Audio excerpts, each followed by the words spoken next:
Welcome everybody to Forza Motorsport 6, and today we're dealing with the 2012 Porsche Cayenne Turbo. Now, Porsche back in 1999 left LMP racing to pursue the development of an SUV, and the Cayenne was the result in 2002, with North American sales starting in 2003. And yeah, they've continued on making them ever since, and quite frankly it's been a sales phenomenon, quite frankly, and that's despite the looks, quite frankly, because I think they've never really improved, with this model not being all that much different. But yeah, an SUV nonetheless, and it's an impressive one in terms of performance and capabilities in general. And yeah, one of them is the fact that it is an off-road car nonetheless, despite all the performance and luxury, and the fact that it can actually handle going around a track as well, despite the fact that it's an off-road vehicle. And thanks to the fact that it's an off-road, it's been a sales phenomenon, like I was saying. They've been able to manufacture cars like the 918, so it's not all that bad. Plus, the engine in this car is bloody brilliant as well, as we will now take a look. So yeah, it's the first front-engine V8 they ever made since the 928, which was in the 80s and early 90s. And yeah, it's got a 4.8 litre V8 engine, twin turbocharged, producing 500 horsepower and 516 pound-feet of torque. So it's actually one of their most powerful V8 engines, and also one of their most powerful engines full stop. Though there are more powerful versions of the Cayenne out there, before this model year and after. For instance, there was a 2008 to 2010 version that had 540 horsepower, which is a hell of a lot of power for an SUV, especially one that is also capable of going off-road. It's also a practical car, though it doesn't have the 7 seats you'd expect from such a big car, but it's still really rather roomy nonetheless, and well made as usual from Porsche, and also practical as well as luxurious. So yeah, we're going to take this out to the track and see what it can do, so see you when we get there. Welcome everybody to Indianapolis Motor Speedway. This is a classic version, not the updated version, and we're going to take this car around on the first lap and talk through it on the second lap.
So yeah, as you can see, despite the fact that this car weighs 4,784 pounds, it's decent in terms of handling. Though I did mess up a bit on the oval bit there.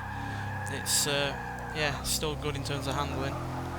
Not perfect by any means, but it still stops pretty well, and as well as its handling being pretty decent, as well as the grip, which is obviously helped by the fact that it does have all-wheel drive.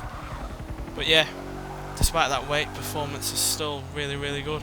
0 to 64 seconds, 0 to 109.7 seconds, and going to 174 mile an hour, which is really, really good, quite frankly. It's rivaling sports cars that not only weigh less but probably have more power as well. So props to Porsche for this, quite frankly, because yeah, this is a car that has all the performance that you could ever ask for in a car that's practical, but is also quick as well.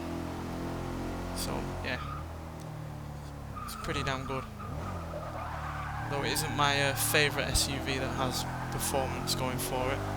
I still personally prefer the Jeep that I reviewed a few weeks ago.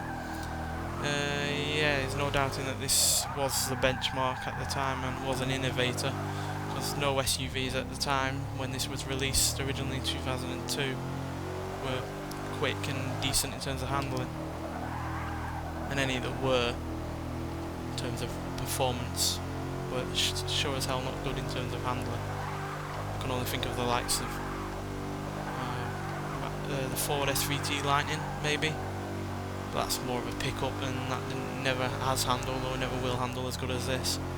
So yeah, in conclusion, a cracking car that is more focused than the Macan, while also being more of capable off-road, but also more of a practical car to start with.